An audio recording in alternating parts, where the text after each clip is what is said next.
Indian വിദ്യാർത്ഥികളുടെയും യുവതയുടെയും ഉജ്ജ്വലമായ പോരാട്ടത്തിന്റെ അഭൂതപൂർവമായിട്ടുള്ള വിജയമാണ് ഇന്ന് ഇന്ത്യ ദർശിച്ചിരിക്കുന്നത്.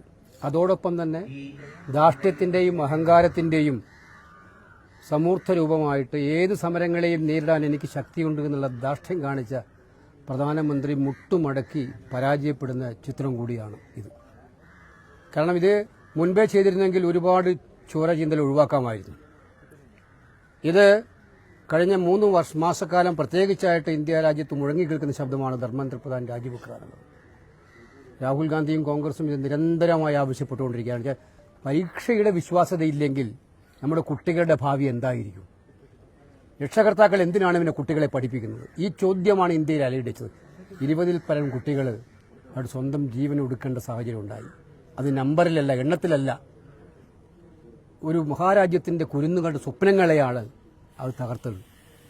അപ്പോൾ ഇതിനൊക്കെ എതിരായിട്ടുള്ള അവരുടെ കൂട്ടുകാരുടെ ഒരു കൂട്ടായ്മയാണ് ഇത്ര വലിയ വിജയത്തിലേക്ക്. ഞങ്ങൾക്ക് അഭിമാനമുണ്ട്.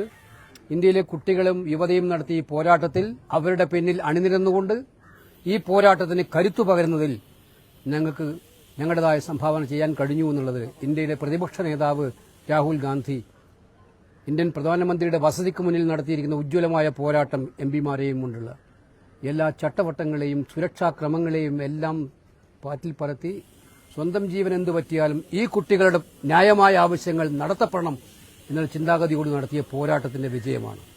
അതുകൊണ്ട് എല്ലാ അർത്ഥത്തിലും ധാർഷ്ട്യത്തിനേറ്റ തിരിച്ചടി, ധാർഷ്ട്യം മുട്ടുമടക്കുന്ന സാഹചര്യം അതാണ് ഉണ്ടായി. അവർ പഠിക്കണമിനി. കുട്ടികളെ എങ്ങനെയാണ് തല്ലി തീർത്തത്?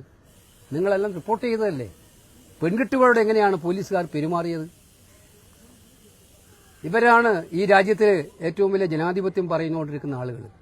അപ്പോൾ ഇതിനേറ്റ തിരിച്ചടി. ഏത് അധികായനും അടിതെറ്റിയാൽ വീഴും എന്നുള്ളതിന്റെ ഏറ്റവും വലിയ സൂചനയാണ് ധർമ്മേന്ദ്ര പ്രധാന്റെ രാജിയിലൂടെ ഇന്ന് പ്രധാനമന്ത്രി നേരിട്ടിരിക്കുന്നത്. എല്ലാവരുടെയും വിജയമാണ്. ഇത് ഇന്ത്യയിലെ നമ്മൾ താങ്കളുടെ വീട്ടിലുള്ള ആളുകൾ ആഗ്രഹിച്ചിരുന്നു ഈ രാജി. ഞാൻ താങ്കൾ എന്ന് പറഞ്ഞാൽ ഉദ്ദേശിക്കുന്നത് എല്ലാ വീടുകളിലും ആളുകൾ ഇതിനൊന്നും പങ്കെടുക്കാത്തവർ പോലും ആഗ്രഹിച്ചിരുന്നതായിരുന്നു ഈ രാജി. കാരണം അത്രമാത്രം ദേശീയമായിട്ട് ഇത് ചർച്ച ചെയ്യപ്പെട്ട കാര്യമാണ്. അപ്പോൾ അതുകൊണ്ട് ഇത് എല്ലാവരുടെയും കൂട്ടായ്മയുടെ വിജയമാണ്. ഇത് ഞങ്ങളെ സംബന്ധിച്ചിടത്തോളം ഇത് ഏറ്റവും വലിയ വിജയം എന്ന് പറയുന്നത് നമ്മുടെ പുതിയ തലമുറയുണ്ടല്ലോ, ആ പുതിയ തലമുറ പ്രതീക്ഷ നൽകുന്ന തലമുറയാണ് എന്നുള്ളതാണ്. കൺവിക്ഷനോടുകൂടി നിശ്ചയദാർഢ്യത്തോടുകൂടി പോരാട്ടം നടത്താൻ കഴിയുന്ന എന്ത് വെല്ലുവിളികളുണ്ടായാലും നേരിടാൻ കഴിയുന്ന തലമുറയാണെന്ന് തെളിയിച്ച ഒരു ഉജ്ജ്വല പോരാട്ടം കൂടിയാണിത്.